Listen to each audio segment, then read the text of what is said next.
Baik, dua buah matrik dikatakan ekuivalen. Kita sekarang ke matrik ekuivalen. Apabila salah satu dapat diperoleh dari yang lain dengan transformasi baris atau kolom.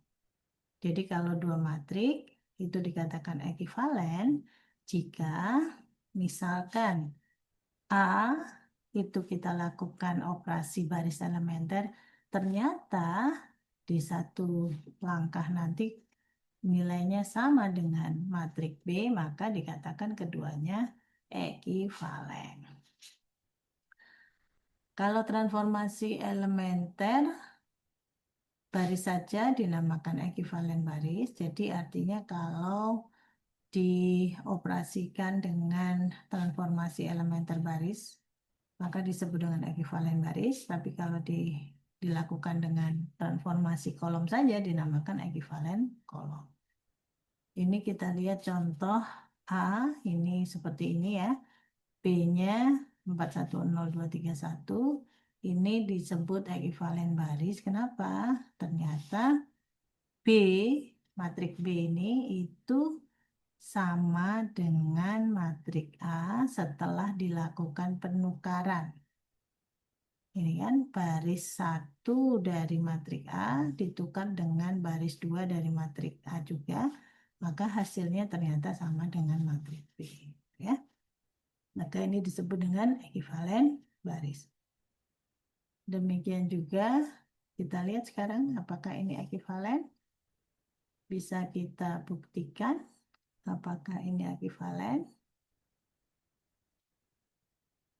Nah, ini mungkin tidak bisa dilakukan dengan sekali seperti di sini ya. Kita coba, kita operasikan dari A saja dulu ya. Dari A, ini A akan kita operasikan matrik elementer.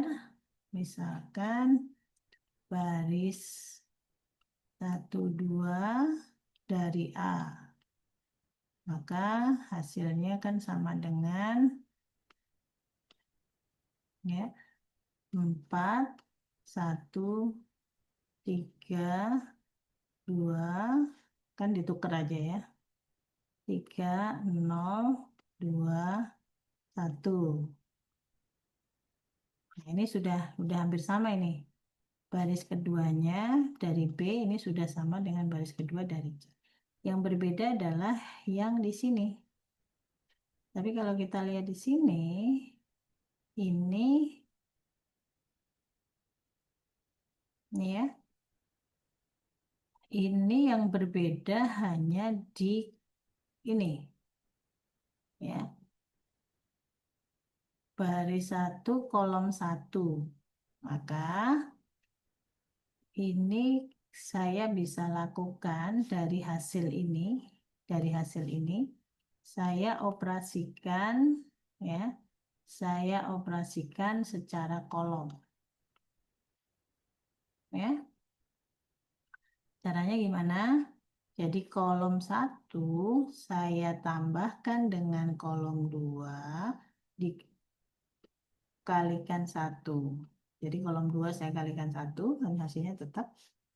Lalu saya tambahkan ini ya, sorry yang ini ya, yang ini ya. Ini ya, ini 1, 0 itu saya kalikan dengan 1. Maka hasilnya tetap saya tambahkan ke kolom 1.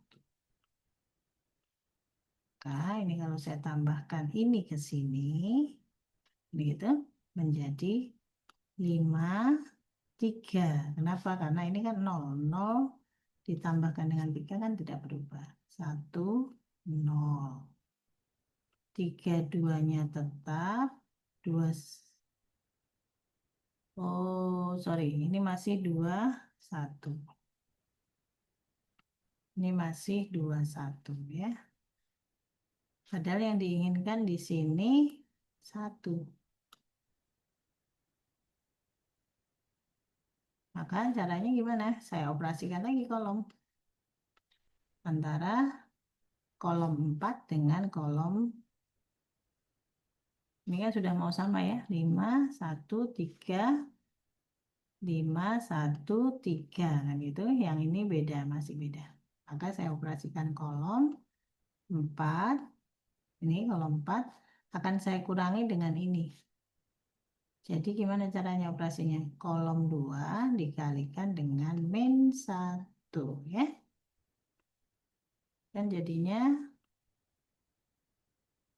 kolom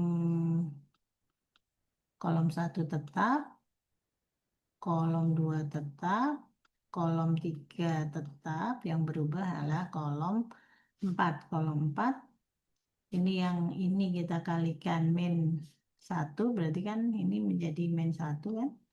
Ini menjadi 0, kemudian kita tambahkan ke sini. Kan berarti 2 min 1 kan menjadi 1, 1 min 0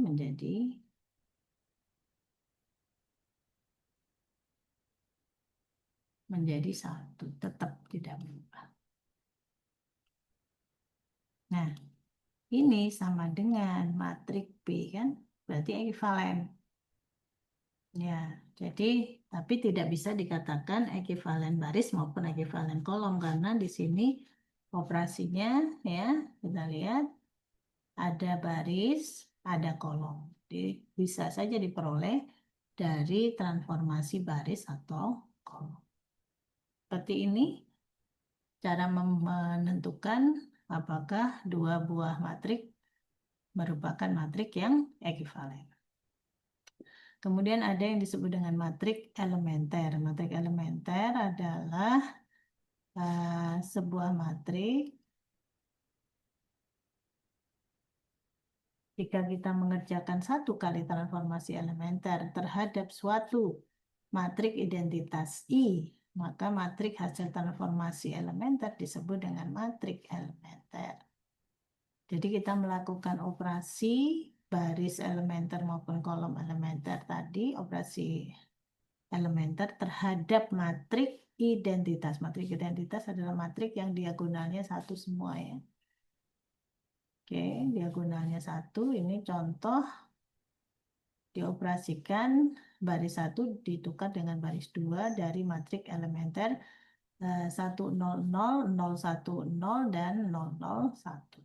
Jadinya menjadi seperti ini. Ini juga sama kalau kita kalikan dengan skalar. Kemudian ini juga sama kalau kita tukar secara kolom. Ini yang disebut dengan matrik elementer ya. Jadi matrik elementer adalah matrik yang diperoleh dari operasi baris elementer dan kolom elementer terhadap matrik identitas. Berikutnya adalah bentuk eselon baris atau row eselon. Jadi matrik dikatakan berbentuk eselon baris jika memenuhi syarat. Yang pertama, jika baris dalam matrik tidak terdiri seluruhnya dari 0, maka bilangan tidak 0 pertama dalam baris tersebut adalah 1, yang disebut dengan 1 utama. Kemudian yang kedua, jika terdapat baris yang seluruh entry dan elemennya terdiri dari 0, ya, maka semua baris dengan elemen-elemen yang serupa yang berupa 0 tersebut dikelompokkan bersama-sama di bawah matriks. Dan yang ketiga, untuk dua baris yang berurutan yang seluruh elemennya tidak terdiri dari 0, maka satu utama dalam baris yang lebih rendah diletakkan lebih jauh ke kanan dari satu utama dalam baris yang lebih tinggi. Kita lihat dulu satu utama itu yang dimaksud yang seperti apa. Ini kita lihat. Ini adalah yang disebut dengan satu utama dari baris 1. Ini adalah satu utama dari baris 2. Ini adalah satu utama dari baris 3. Gitu. Ya, jadi tadi dikatakan jika baris dalam matrik tidak terdiri baris ya, tidak terdiri seluruhnya dari 0, maka bagi bilangan yang tidak 0 pertama itu harus 1. Itu yang disebut dengan bentuk eselon baris. Nah ini ya, harus 1. jika tidak seluruhnya eh, tidak seluruhnya nol ya. Kemudian ini memenuhi juga yang kedua. Jika terdapat baris yang seluruh entry atau elemen terdiri dari nol, maka semua baris dengan elemen yang berupa nol tersebut dikelompokkan bersama-sama di bawah matriks. Jadi misalkan satu baris itu isinya nol, ini nol semua seperti ini, maka dia harus terletak di bagian paling bawah. Gitu ya. Kemudian yang ketiga, untuk dua baris yang berurutan, ini tadi satu utama yang di atasnya harus lebih kiri dibandingkan satu utama yang di bawahnya. Ini ya, ini satu utama baris satu lebih ke kiri dan satu utama baris yang kedua lebih ke kanan. Yang baris tiga lebih ke kanan lagi. Dan seterusnya. Ini yang disebut dengan bentuk eselon baris. Bentuk eselon baris yang direduksi atau reduced row echelon form itu dikatakan jika memenuhi syarat. Pertama, dia membentuk eselon baris dan masing-masing kolom mengandung satu utama. Sedangkan yang lainnya itu nol. Jadi dia hanya mengandung satu dan nol, tapi bentuknya harus memenuhi eselon baris. Ini ya. Nah, mempunyai elemen nol di tempat lain dalam satu kolom tersebut. Sorry. Masing-masing kolom yang mengandung satu utama mempunyai elemen nol di tempat lain dalam satu kolom. Ini maksudnya, saya ulang, ini balik ini ya. Ini kan satu utama, ya baris satu. Ini satu utama baris dua, satu utama baris tiga. Maka yang eh, di baris selain satu dalam satu kolom ini harus nol. Nol ini nol ini. Ini yang disebut dengan eh, bentuk eselon baris yang direduksi ya. Ini juga ini kan satu utama maka yang seluruhnya lainnya nol. Ini satu utama seluruhnya nol gitu ya.